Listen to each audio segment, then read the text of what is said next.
I'm Robbie Grayson, a professional educator. And I'm Major General Carl Schneider, U.S. Air Force retired.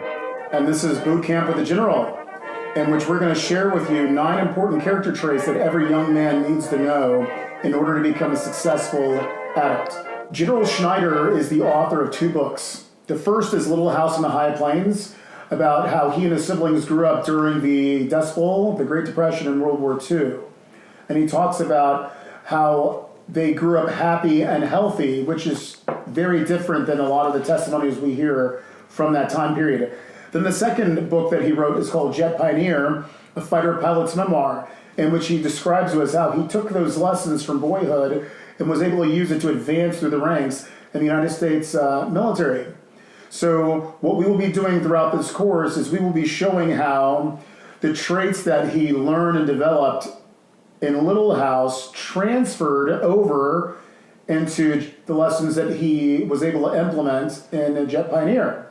And that's really the direction that we're taking in this course. All right, General Schneider, in your book, Little House on the High Plains, you describe about the hardships of growing up as a young man on a farm in West Texas. Right. And I was curious if you could give us some context of what that setting was like.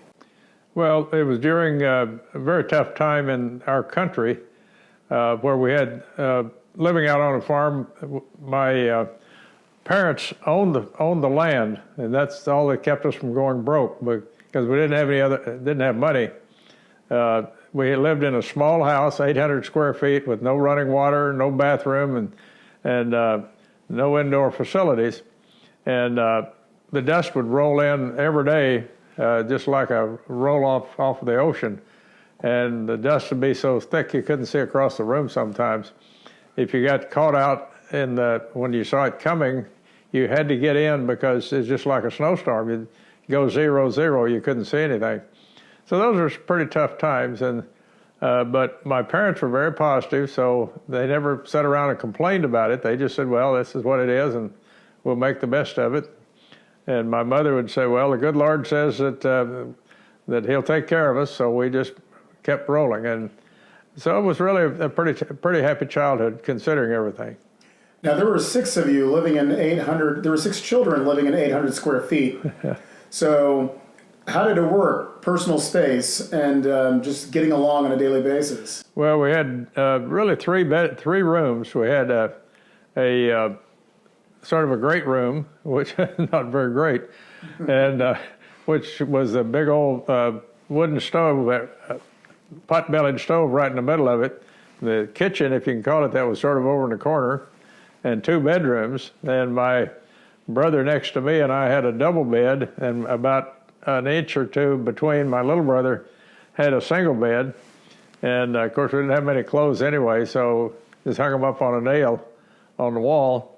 Mother and Daddy had their bedroom, and the girls had to pull out what we called a duofold. It was a couch would pull out, and they had to pull that out every night, and the 3 of them slept together in the living room. In the living room, right.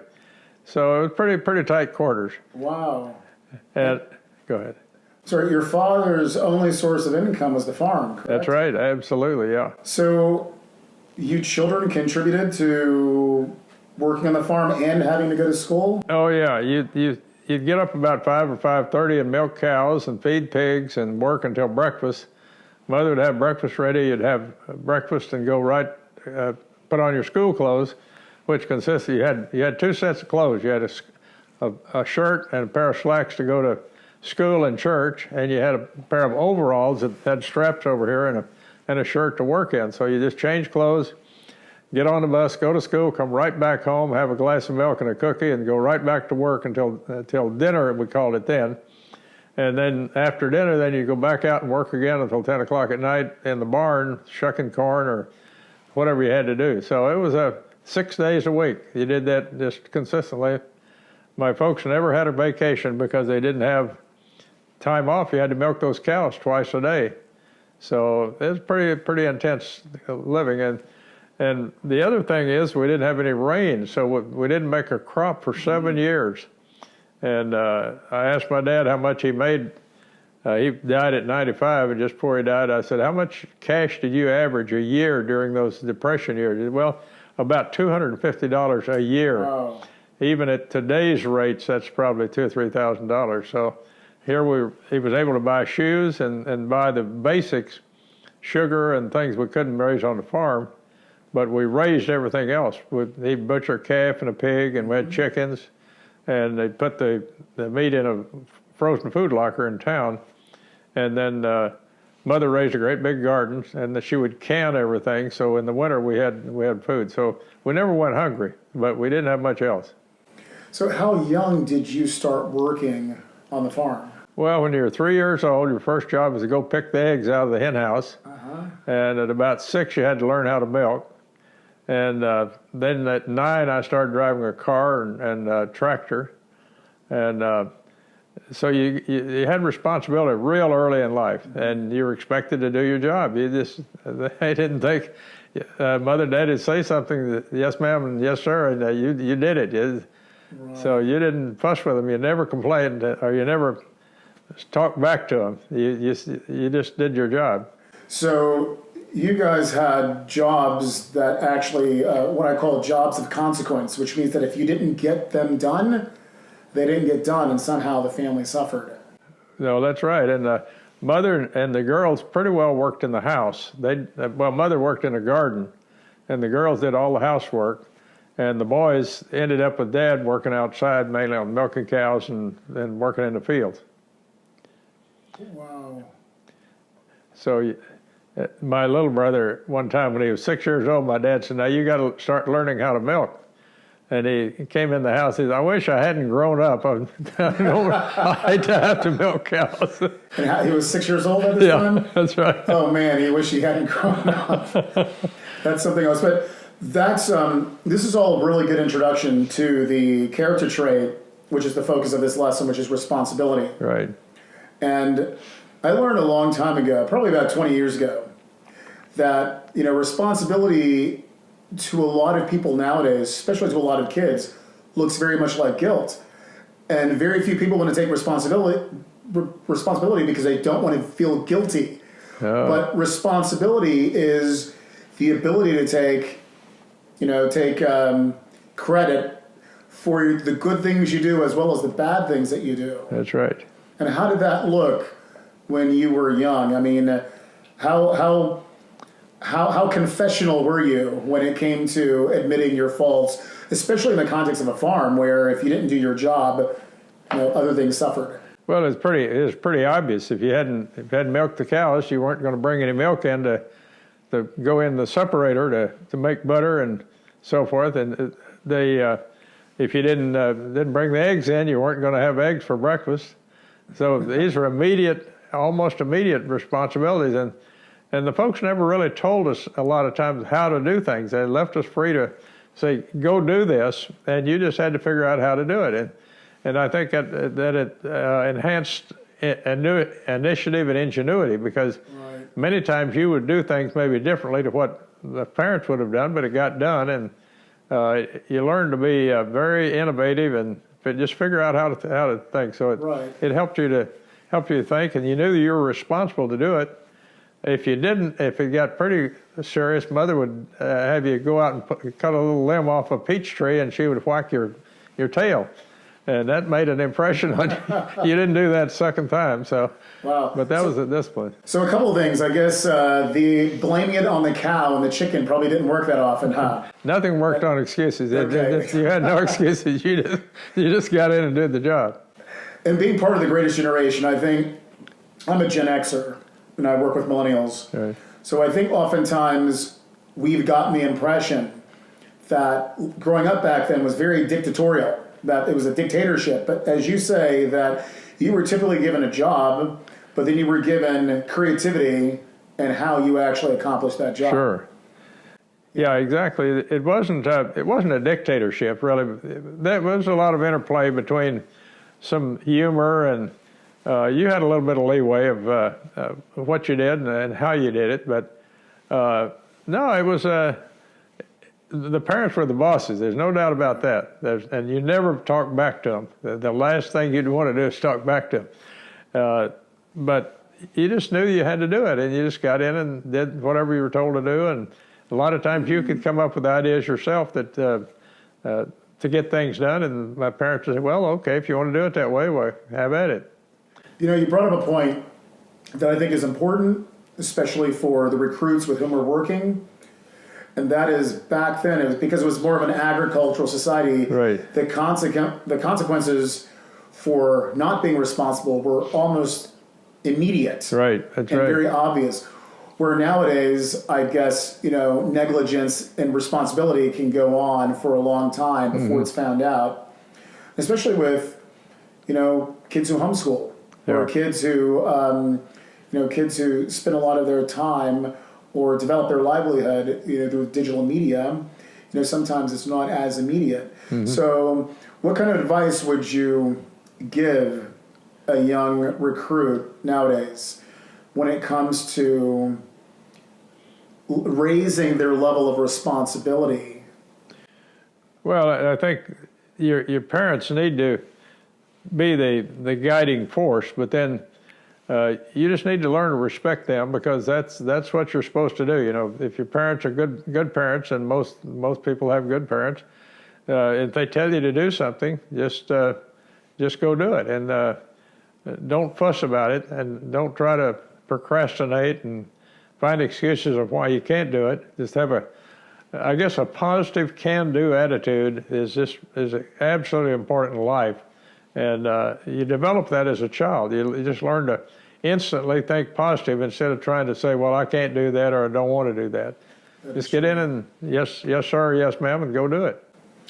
Now, you've talked to me before about picking cotton on your farm. Right. And could you describe to us what picking cotton was like? And from that, you said you developed an interest in getting off the farm the older you got, right? Well, picking cotton is probably the most demeaning job you could ever have. It's just, you're down on your knees and you're actually pulling the bolls off of the Describe stalk. the bolls to us.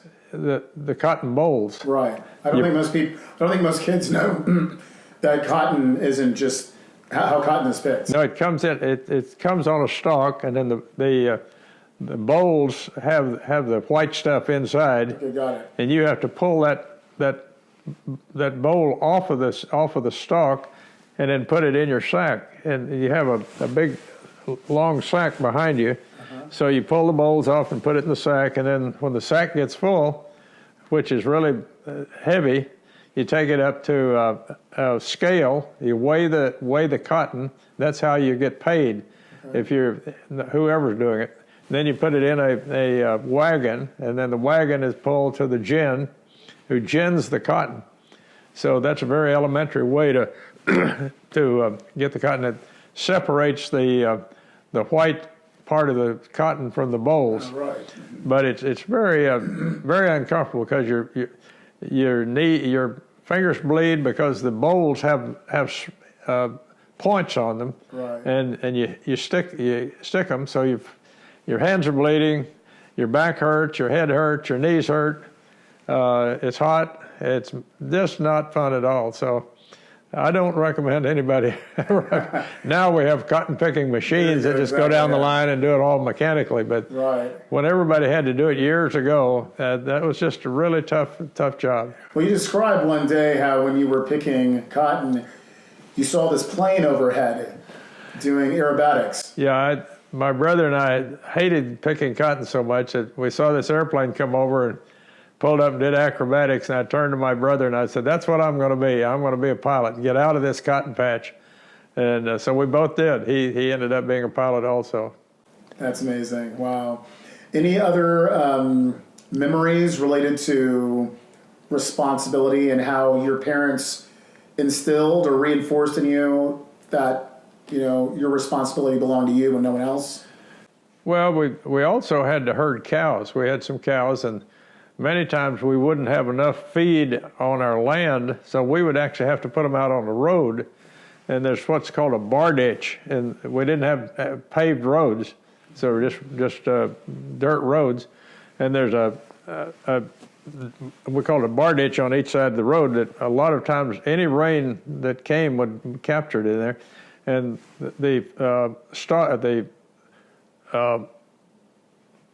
well, I don't know what it'd be, just feed would grow down in that area. So you had to take a bunch of cows and watch them, because you had some cars coming along every once in a while. And you had to go out and the cows would take off and you had to chase them. We had a horse named Jelly Bean, which we would ride to herd the cows. So Dad just say, take the cows all down the road and bring them back at a certain time. Yes, sir. That's what you did, even as little kids. Wow. And the consequences for not being responsible? Well, you'd get a pretty good whack on the back end. So corporal punishment was very effective. You didn't do the same thing twice. Right, right. And you described to me also the way that your parents disciplined you in order to reinforce your responsibility. Was that as soon as you were disciplined in whatever way it was? Well, they just give you a hug and they say, don't do that again. And it's yes, ma'am, or yes, sir. And they never brought it back up again? No, they didn't dwell on it. They didn't have time out or all this other stuff, and they didn't hold it over your head. You made a mistake as well, don't do that again, or do it differently. Right. So I thought it was instant and immediate. You didn't have to sit around and worry about it, because you know if you did something wrong, you knew you did, and you knew you were going to get punished, and then it was over. You just pressed on and just didn't repeat it. Right. Now here's a picture of your siblings. You guys are all grown up. Looks like all three of you boys are in the military at this point. Right. And your three sisters? Yeah, they all went to college, and my older sister taught school for 30 years, and my second sister has enough probably for 2 PhDs. She's never gotten a degree, but she's just constantly gone to school. She just loves to go to school. And my little sister went to college and taught home economics for 30 years. And she just all of them are really great girls. They're just really good women. So. Well, there's a section in Little House in High Plains called the 4 Winds. Right. After each of you give your version of your younger years. And in the 4 Winds, each of you kind of outline your resume, all the amazing things that you were able to have done. And this is, I mean, you kids grew up during the Dust Bowl. You grew up in, by today's standards, and probably by the standards of that day, you grew up in a rather poor situation, but you did not realize it. And you guys weren't harmed by it because, I mean, as I understand it, each of you are still living nowadays. You have a combined age of over 500 years. Yeah. And you guys have phenomenal offspring. And you turn, 90 this year. And about 1 month. 1 month. You turned 90 this year, and you couldn't tell. So clearly there is something in the level of responsibility that you learn at such a young age that contributed to, quite honestly, a successful life, to the kind of momentum, the forward momentum that each of you developed, and having success in each of your careers, because your parents didn't pay for your college, did they? No, they couldn't pay at all, because I went to college 1 year after I got out of high school. I had a Sears and Roebuck scholarship for $30 a month, paid my room and board. Wow. And I had to shovel out cow stalls on the college farm morning and night to pay the rest of my expenses. And then my brother stayed out of high school 1 year and worked in a garage to save his money. He worked in the wheat harvest in the summer and then worked in a garage. And my little brother worked in the wheat harvest in the summer and had different odd jobs. And then he went to college for 2 years and then went in the Army, enlisted, put in 2 years in the Army, and then came back and used the GI Bill to finish his undergraduate degree, then went back in the Army as an officer. And my older sister worked as a clerk in stores and just odd jobs and secretarial work, whatever she had to do. And the same with my other 2 sisters. They all just did whatever they had to do to get by, and folks couldn't help us. They didn't have any money, so it was, of course, it didn't cost what it does now either. It's very expensive now to go to school, but you just learn to get out and be innovative and find something to do and make some money to get by. And the level of responsibility that you guys had back then looked at not only taking credit for the great things you did, but also for the things that you didn't do so well, or the bad things that you did, or the wrong decisions you made. But ultimately, there was nowhere for you guys to, I guess, compartmentalize the good from the bad, because it was all your responsibility. Yeah, I guess I never thought about it that much, except you just, the folks said what needed to be done, and they just said, go do it, and you just got out and did it, figured out how you were going to do it. So you just learned responsibility at a very early age. As I say, at the age 3, you went out and picked eggs, and you better not break the eggs, and you better get them back in time to and we didn't have a refrigerator. We had a windmill and a sort of a big concrete tank where the water ran through, kept it cold because it was coming up out of the ground pretty cold. So that's where Mother kept her butter and eggs and so forth during the day. And then, as I said, when we butchered a calf or a pig, they had a frozen food locker in town, and Daddy would just go in and bring enough meat back for meals for 2 or 3 days there and keep it cool in this tank. So we didn't have a refrigerator until, well, we didn't have electricity, I think, until I was 10 or 12, so we couldn't have had a refrigerator anyway. Wow.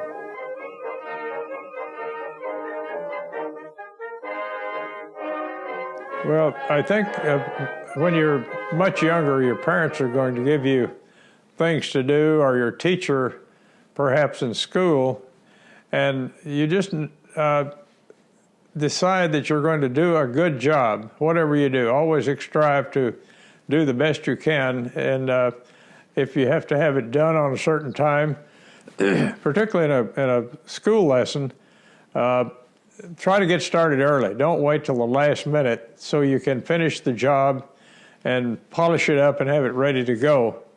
And then if you make a mistake, also admit it. That's another thing. Don't try to hide your mistakes. You see all the time now, adults and children in our society try to cover up something they've done wrong.